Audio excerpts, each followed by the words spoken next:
Pero ayoko, parang, hindi, gusto ko sana siya lagyan ng band-aid, pero wag na, no, para sa umano siya. Ayan, meron na, nakikita nyo na ako. Saan na kayo? Saan na kayo dalhin? Meron na, may mic na ako, nakikita na ba yung beautiful face ko, na may kasamang sinunog na third eye. Meron na. Ito matawag kasi kanina, huwag kayo tatawa. Huwag kayo tawag ng tawag. O yun na aning kung ano yung nangyari sa noo ko, basta napaso yan siya. Ng pangkulot. So ayun, gusto ko lang po magpasalamat sa lahat-lahat, as in lahat-lahat ng sumuporta sa akin. Kagabi, sa aking team, sa mga Team Angel, sa mga alaga ko, sa glam team ko,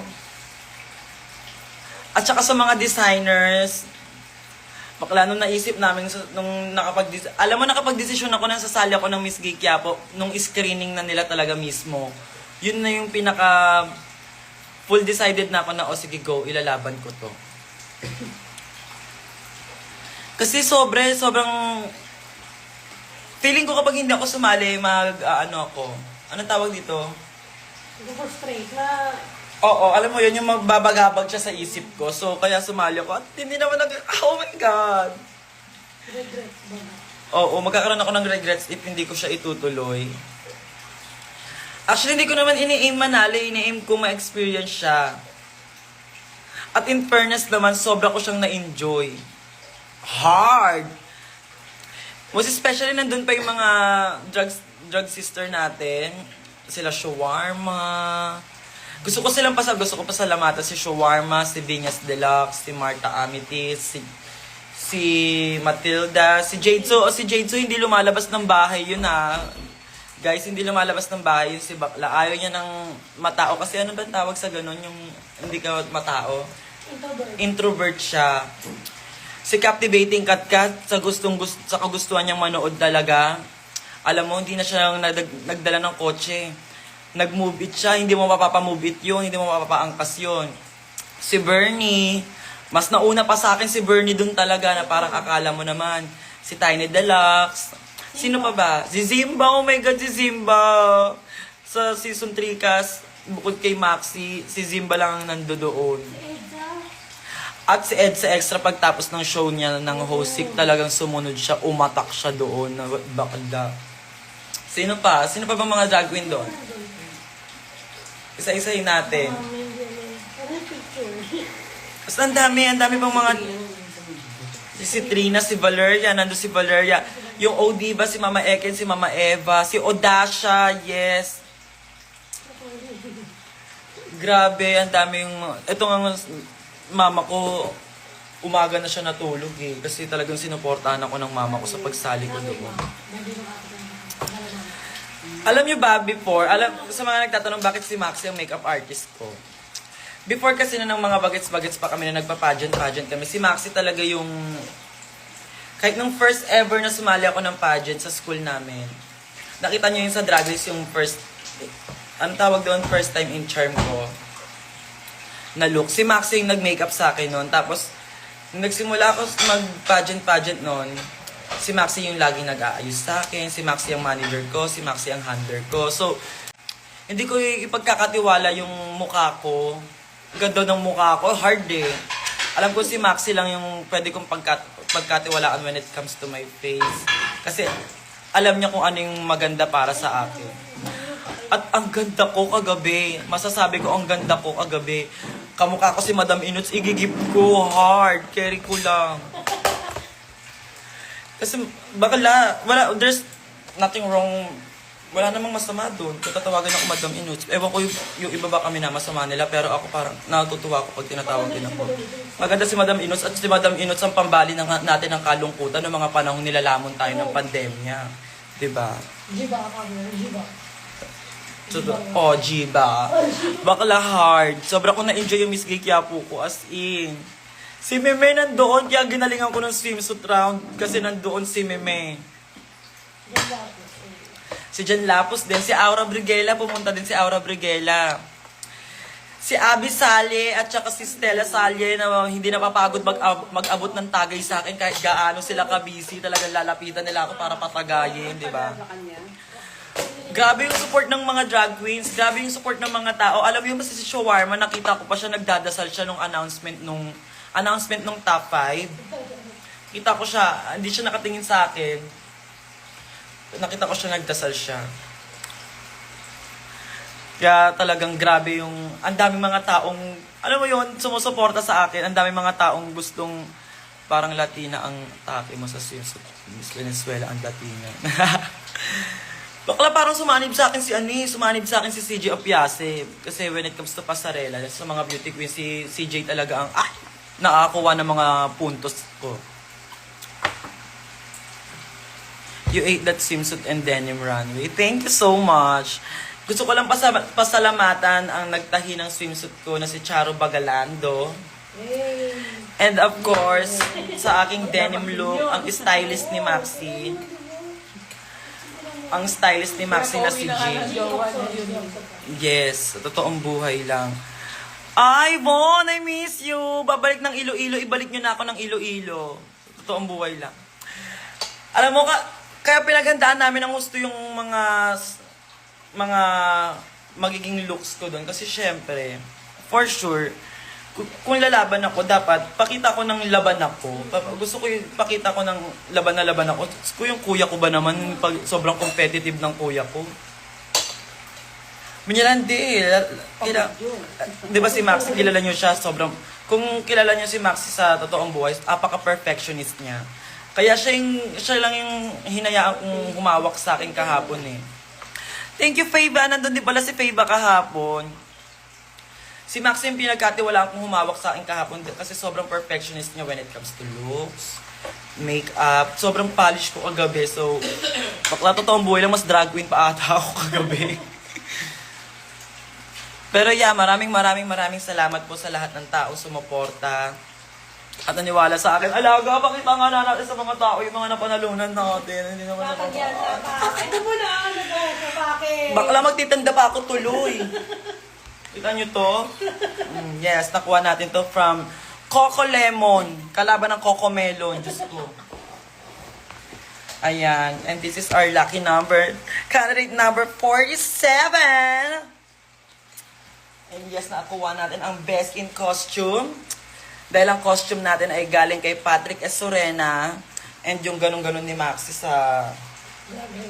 Yung orbit ba tawag doon? Pang drag race. Nakuha rin natin ang best in evening gown. Oh, yes! Nakuha natin ang best in evening gown dahil ang ating gown ay galing kay Daddy Leo Almodal. Daddy Leo Almodal, thank you so much sa support. Dahil last minute din. As in like, last minute parang kahapon ako nag-message. Kinabukasan nag-fit kami. Kinagabihan lumaban ako. So kaya, grabe. Kahit si Patrick Esorena, alam mo meron siyang, dapat may gusto lang siya specific na ipagamit sa akin. Pero sabi niya, hindi eh. Gusto ko sabog ka. Gusto ko plakado ka. Kasi, pag ginamit mo yung damit ko para na, I feel like namanata na rin ako. Kaya, syempre, ginalingan ko na din. Ganun din kasi si Daddy Leo. So, sana naging proud kayong lahat sa akin. At syempre, nakuha din natin ang best in denim. Diba? And the most. At eto, syempre, ay, yung crown ko sa pado ko. At nanalo tayo ng Queen of Quiapo Tourism 2026. Yes, ang panalo ko ay panalo nating lahat. Dinededicate ko tong panalo kong to para sa mga taong sumusuport sa akin, most especially sa mga trans nenes, sa mga sa mga kabataang gusto maging transgender or kung ano man yung gusto nyong gawin. Kung ano yung mga pangarap ninyo, kung ano yung mga gusto ninyong gawin, you can be always remember that you can be whatever you want kasi ikaw lang naman na makakapagdikta ng kung ano yung gusto mong gawin. Yay! Nanalo tayo! Hindi ba ako nanalo ng Drag Race Philippines Season 3 na pinanalo ko naman yung isa sa mga pangarap ko simula ng bata ako. Yes, nanalo tayo nito. This is so... monumental. Very sentimental. Yes. Kaya ito, alam ko namang hindi naman ako, kasi, alam ko namang hindi ko kaya sumagot ng parang katulad ng mga beauty queen, pero ang mahalaga dito, sumagot ako ng galing sa puso at isip ko. At kilala nyo naman ako di ba? That's all I can offer, di ba? Basta ang masasabi ko, hindi man ako may pinakamagandang sagot. Hindi man ako may pinakamagandang sagot. Ako naman yung pinaka nag-enjoy. And I bring out the best in me.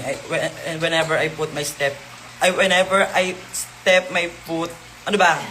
Huwag na nga mag-English. Hindi nga kasi tayo pang English, ang kulit-kulit mo basta, sa tuwing sasalang ako ng stage, lagi kong sinasabi sa sarili ko, I always bring out the best in me.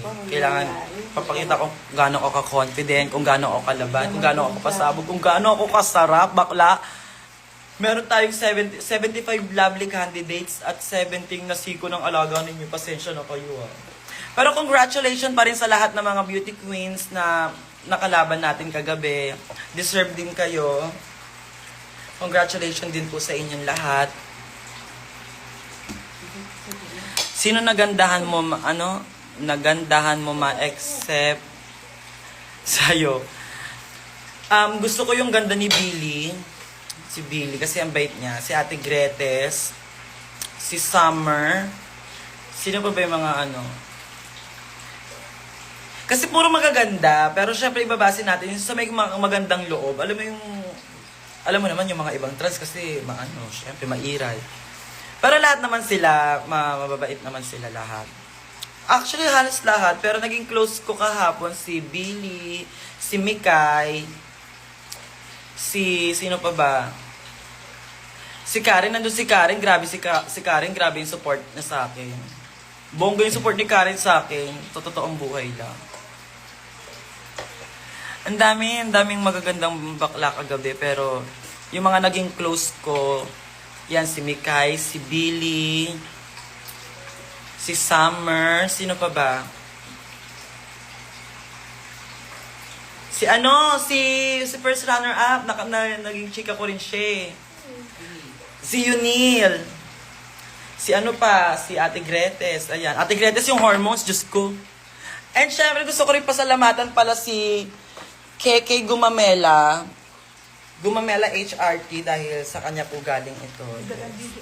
At meron na rin po silang shop. Meron silang clinic sa Sampaloc, Manila. Yan, ng Posh and Coco. Gusto niyo magpa-fresh gora lang kayo doon. Alam niyo na yan. Ba't may vid na kasama mo si Stella at Abby? Galing silang Lamay nung screening yon. Doon na sila nagpagpag. Yes, thank you so much po. Pero congratulations sa ating lahat dahil ang panalo kong ito ay para sa ating lahat po ito. Dahil naniwala kayo sa akin, dahil sinuportahan ninyo ako, di ba? Hindi kayo naniwala at sumuporta sa akin, di wala kayong ambag. Kumbaga parang bakas nyo na yun sa akin, di ba? Kasi pag babakas ka, may ka. So, ayun. Si Bernie naman o kaya si Jadeson next year, sila naman. Ayan. This is for all of us. Masunog yung noo ko ng ng pangkulot. Yun ang kwento niya. Giben. Sino nagpili ng final gown mo, ma? Para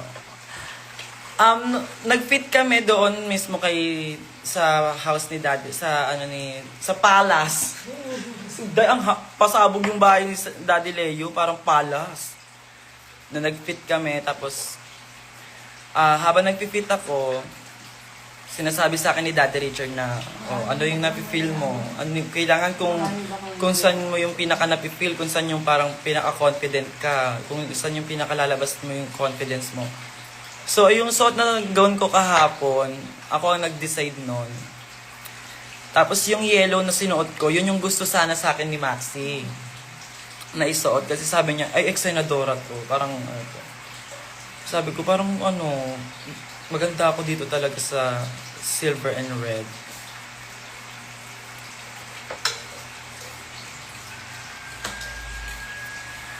So, hindi ko masasabi kung saan ako sasali next.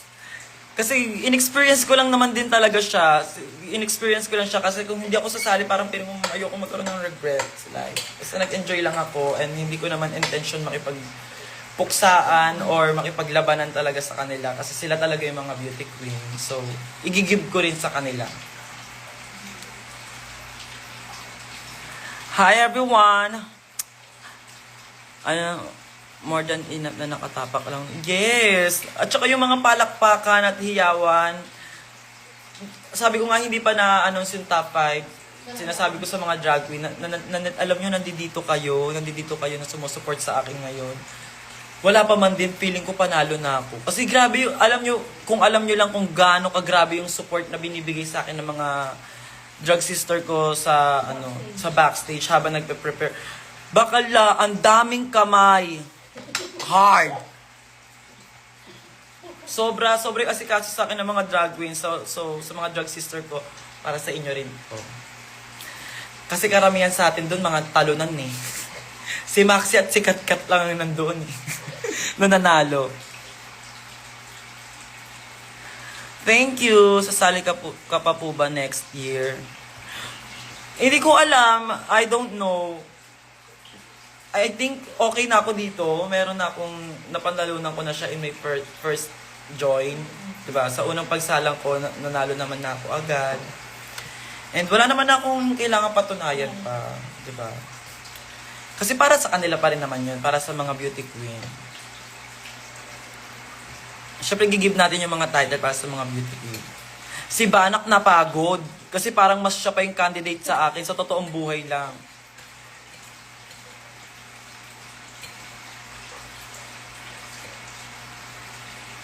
Dragon Quiapo. Ayun nga yung nangyari, Dragon Quiapo. Angel, sobrang saya ko na nakita ka ulit. Yes, thank you so much.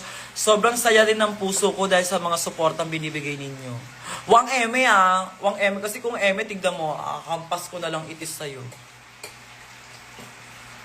Ano feeling kalaban mga kontisera? Alam mo, ayun din, isa pa yun. Di ba yung feeling ng mga kasama mo, yung mga veteranong kontisera talaga. As in, iba sila lumaban. Iba. Pero at the same time, ang saya kasi parang feeling ko, parang alam mo yung parang, ay, pukpukera din ako. Ano ako? Yun yung napipil ko. Ang saya nilang kasama, ang saya nilang kalaban. And lahat sila masaya for me. Masaya silang nakalaban nila ako.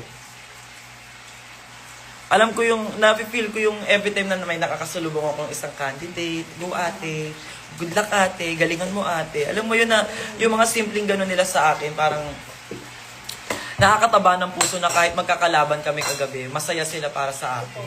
Uy, bakla parang akong title. Ang kwento ko talaga parang title. Kasi pagtapos ng announcement ng nanalo, alam mo hindi ako yung nag-title, pero meron ako neto. Kasi may pinakapanalo pa eh.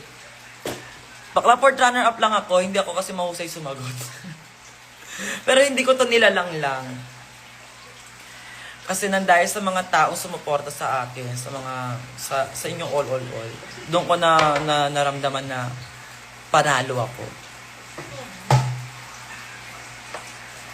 Di ba nag-uumpisa yung competition? Tignan mo, si Daddy Leo Almudal. Talagang, alam mo, sobrang rush ng, ng gown ko. Sobrang rush. As in, hard. Oo. Same day. As in, mamayang gabi laban na. Tapos, sobrang asikaso pa si Daddy Leo na talagang galing siyang parang wedding or something. Tapos, umuwi siya. Tapos, kinaumagahan. Sabi niya, you can fit your ganito, ganyan. Oh my God, kaya sobrang inilaban talaga natin.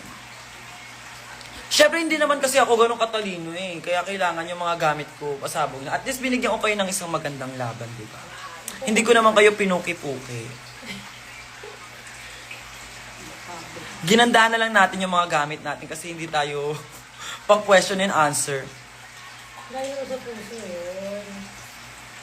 Meron po ba si Ver kagabi? Anong meron siya? May regla? Ha? Sobrang worth it yung puyat, day. Inumaga. Bakla. Ano na yan? Given, mapaso ng ano yan siya. Napaso yan siya ng pangkulot. MIQ next? Baka mamaya, hindi na naman ako makasagot doon. Yes, nakita ko si Meme kagabi sa harap. And, natutuwa ko, ginagano ako Meme. Yes. Ha? Nakita ko siya sa harapan, pero hindi ko lang siya masyadong nakita. Pero alam kong siya yun, blonde siya eh. Si Meme, blonde siya eh. Kasi ang lakas ng ilaw kagabi. Nilamon mo ang stage. Thank you so much. Ginalingan na lang natin magrampa, ginandaan na lang natin yung mga outfit natin. Kasi syempre, ano tayo eh.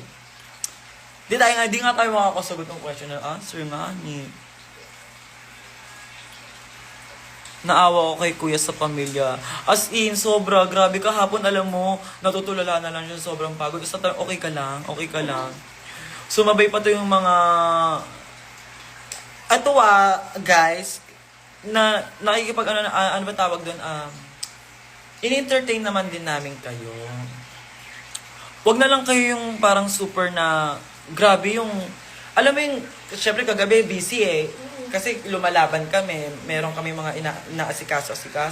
Alam mo yung kahit habang nagbibisa, kung may gumaganon sa akin na, pa-picture naman ako, ganito, ganyan. Talagang hinahagod yung ganun ko. Syempre, nakakawala kaya ng mood yun. Sa totoong buhay lang.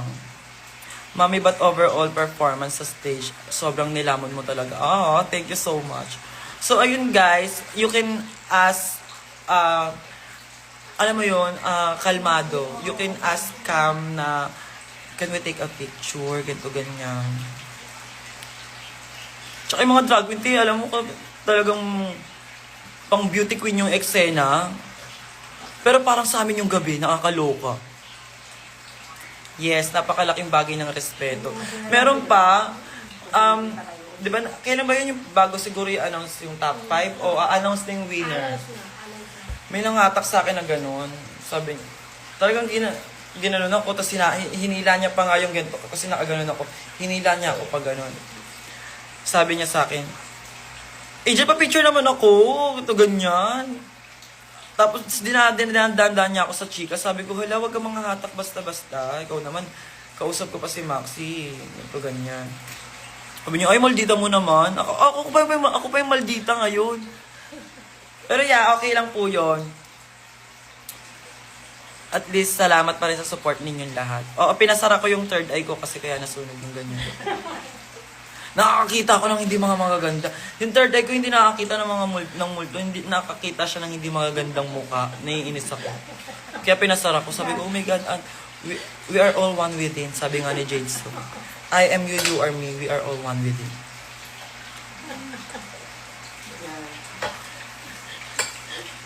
Ano sa'yo mo kay Kiana? Wala. Bakit ako kailangan may isay kay Kiana? Alam mo, kahit wala naman si Kiana, hindi matutungkol kay Kiana. Kiana kayo ng Kiana.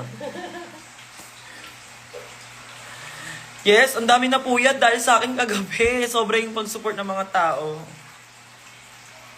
And, ayun. Yung pruweba na worth it yung pagod at puyat nating lahat kasi yan, sa lahat na sumuporta sa akin. Nanalo din kayo. Suot nyo to. Ayan lang talaga yan ni Max. Pumasok ka lang sa top 5 para kanya. Ikaw talaga nakipagpukpukan kay Mikay sa swimsuit. Ang galing mo. Thank you so much. Hindi naman siya nagagandang mataas eh. Oo, ako din. Hindi ko naman talaga in-expect din na mananalo ako. In-expect mananalo ako. Masaya na ako. Masaya na ako dun sa nakapagpanata ako sa Miss Gay Quiapo. Hindi naman ako sumali para magmaganda or maging number 1. Bakla okay na ako sa title kung ako yung pinakamasarap. Pero ngayon, Queen of Tourism tayo. Queen of Quiapo, Tourism. Shale. Ang galing mo sa totoong buhay lang. Diba? Totoong buhay lang. Totoong buhay lang. Totoong buhay na tuloy. Saan mo nakita yung aso-aso agabi ma? Kay Edsa. Dumating sa Edsa. Gusto mo yung introduction mo, mama ko. Thank you. Oo, kasi nag-chat kami ni Karen. Sabi ko, kukunin ko lahat kay Mikay yung swimsuit. Ay, di nga, napunta nga kay Mikay. Baka kilala niyo naman ako, Queen of Manifestation ako.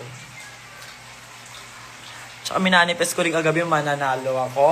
Nanalo ako. Wala naman nangyari sa, ano nangyari sa ulo ko? Pinatong ko kagabi. Oh, ang yabang!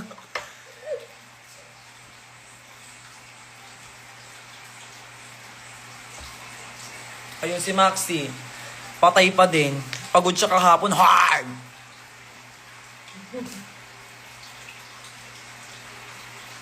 Grabe ang siksikan namin makapunta lang sa'yo. Oo nga grabe. Sobrang daming tao kagabi. Hard! Bongga yung tao kagabi. It was an amazing experience. Tinulak kami. Sobrang happy na experience ko. Yung nahawi kami dahil hindi kami, tinutulak ka lang kami. So, ayun guys. Tinutulak talaga. Thank you so much. Oo, nagano kami manunulak. Hanggang sa may malapit na may ito. Nagtakot nga ako, baka matumba. Ay, kabog. Maraming salamat po sa mga nagdasal for me. So, ayun. Thank you so much, everyone. Yeah, magkita-kita tayo kung saan man tayo magkikita-kita. Gusto ko pang matulog. Tulog mo yan. Yes, ipapasita ko pa to hard. So, ayun. Bye-bye, everyone. Thank you so much sa lahat. As in, kayo all sa mga sumuporta sa akin. At saka sa mga naging masaya para sa akin. Successful tayo, may mga basher tayo di ba? Mas lalo natin feel na successful tayo. Mas lalo natin napapatunayan na deserve natin to dahil sa mga bashers natin. Tsaka deadma ako sa basher, no? Deadma ako. Alam ko sa sarili ko, hindi ako makakasagot ng Q&A. Alam ko yon. Ano pang hindi ko alam, i-bash nyo ako sa mga bagay na hindi ko pa alam para may natututunan din ako galing sa inyo. Hindi nababash lang kayo, tapos given yung sinasabi ninyo. Alam nyo kung Wala yung lang. mga bata niya, magaling lang sila ng salita. Hindi kaya ako umapakbo. Hindi, sila, yung mga bashers, sila yung mga... Hindi yung mga hindi nakakaga, yung may walang kakayanan gawin yung kung ano man yung ano. Mga insecure. Hindi nila alam yan. Alam niyo naman ako, hindi naman ako masyado na-apektuhan pagdating sa mga ganyan-ganyan. Kilalang-kilala ko yung sarili ko. Kasi ikaw lang naman nakakakilala sa sarili mo, di ba? So, alam ko na yun. Alam ko sa sarili ko, hindi ako makakasagot ng question and answer katulad ng pagsagot ng mga beauty queen. Okay lang. Ano pa rin, maganda pa rin. Congrats sa atin! May mga basher tayo at saka meron tayong corona. Successful! Maraming tao. Kasi yung pagtayo mo pa lang dun, ano ka na Ang tanong kagabi is about future. Ang national costume is futuristic. So, alam nyo na yan. The future is fresh. Thank you, guys. Bye-bye. The future is fresh. Maniwala kayo sa akin. Para sa drag community, the future is fresh. Right. Yung national costume natin kagabi, futuristic. Tapos, ang question and answer is all about what will you say in the future. I must say, sa drug community, the future is fresh. Thank you. Ay, title! Bye. Bye-bye, guys. Thank you so much sa mga nanood and sa lahat din ng... Alam nyo na yan? Basta salamat sa inyo, mga bakla. Love you all. Mwah.